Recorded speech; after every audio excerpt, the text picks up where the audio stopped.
Hey class, in this video, I want to talk about the newspaper assignment I'm asking you to do, which is due the Monday after spring break. And I'm going to talk about the New York Times. That's the easiest newspaper for you to access. So let's just go through it. So you go to live.utsa.edu up here, and then you go to databases. Okay, so click on databases. And then you'll see under databases, and hopefully you've seen this if you've done the historical methods course. You go into history, and Sherry, our wonderful librarian, who's fantastic, by the way, she's just always working with students. She has created what she calls her best bets of online resources. But right here, this is most of these databases we pay for every year, and it costs I think $30,000 or $40,000 a year for each database. Anyway, so there's a lot of information. So I'm going to go to historical newspapers, click on that, and the first time that you go into it, you'll have to sign in with your, ABC 123, and then whatever your passcode is. I've already signed in, so I've skipped that step.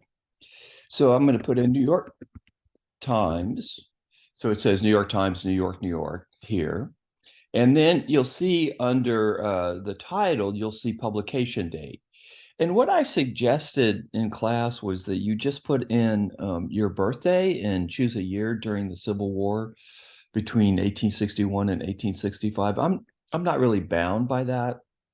I just thought that would be a good starting point for a lot of you. For instance, if you wanted to look at the reaction to the Battle of Antietam, you could look at that. But let's just start with what I suggested in class, and we'll move on from there. So all dates on this date, okay, and my birthday is February 9th, and I'm going to say 1863. But it doesn't have to be 1863. It can be any time between 1861 and 1865, okay? Then I hit search, and you'll see that it's 79 results. But what I want you to do, and I think what's really the most fun to do with these newspapers is, so what they do is when you use this method, the ProQuest, which is the database that we pay to get to New York Times, it slices and dices newspaper articles for you. But what I actually think is really much more interesting is if you go and you can look at the actual newspaper itself, or an image of the newspaper itself. So I'll show you what I mean.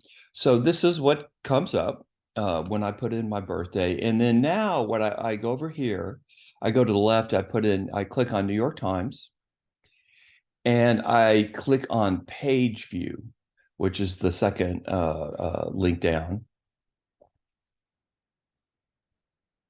And there's the page view, and it gives me page 2 first, but I can always go back up here and I can go to page 1. And I can actually see what readers of the New York Times saw on February 9th, which was a Monday in 1863.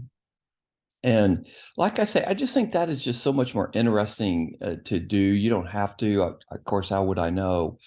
But I suggest that you do it because, like I say, it's just kind of interesting. It's funny. It's a generational. It's kind of a generational thing. There's some folks in the class that are about my age. We grew up reading newspapers. I think the younger students in this class, the idea of reading a newspaper um, is not that familiar. You guys, you all read online. It's not that you don't read newspapers, but you read online. So the thought of sitting down with a piece of paper and going through it it's just not how your generation accesses its news. But this is how folks during this period, up until 10 years ago or so, access news. And you actually had a piece of paper and you sat down and you read it. So go ahead, and I suggest that you do this. You know, like I say, there's no way I can monitor this. Just go through the newspaper, and you can go up here, page 1, and then you can go to page 2. Let's see here. Yeah, there's page 2, and you can see what the articles are. Page 3, and there's 8 pages to this particular newspaper. Now, the advertisements, which I think are always really very, very interesting to look at advertisements. Let me just go, let me just jump ahead. Well, here's one, an advertisement for deafness. There's Barnum's American Museum. There is a just a short piece from the Union Army in Virginia. Camphor oil, ties, coal, neckties, metallic legs. I guess if you lost a limb during your fighting in the war.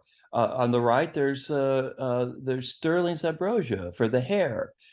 This is, I guess, advertisement. Let me see. It helps the roots of women's hair. It just, it's kind of interesting what's different and what's very similar between now and 1863. Let's let's see, like maybe there's some more advertisements on page 6. Real estate. This, now we're getting situations wanted. Who are they hiring? A cook, a washer, and an ironer. Let's go to page 7.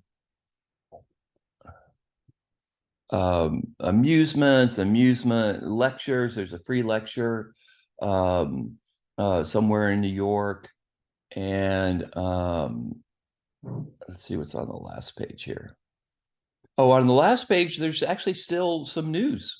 The Christian Commission, which is was a group that would go in and they would raise morale for the Army. They would bring medical supplies to the Army.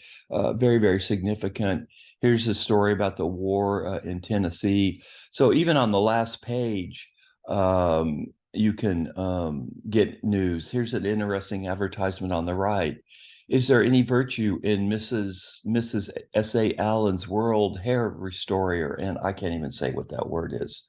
And then there's testimony to it. So there's Worcestershire sauce. Look at that. Liam Perrin's Worcestershire sauce. And I'm probably not even saying it's something that you can buy in 2023. That's kind of cool, don't you think? So anyway, that's how you access the New York Times anyway. And let me just go through it really quickly again. Okay, so I go into Lib. I go into databases. I go into history. I go into historical newspapers. And like I say, you'll have to sign in when you do it. I put in New York Times, New York, New York. My birthday. Let's see, on this date.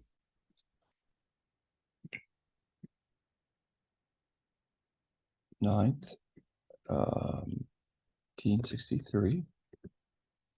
I do search.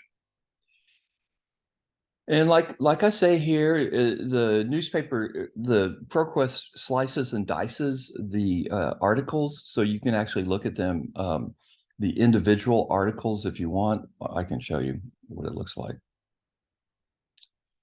So this is the actual article itself. You just get the article, but I think, and what I suggest is that you go ahead and you look at the full page. You go to page view under PDF. And this page view takes you to page 2, but it's very easy to go back to page 1. And you just look and you see what readers of the New York Times saw on February 9th, 1863. You saw how the news was presented. Note that there's 8 pages. So just go through and yeah, take a look and see. And you don't have to do your birthday, and then I'll show you how you can do something besides your birthday in another podcast, which I'll post right after this.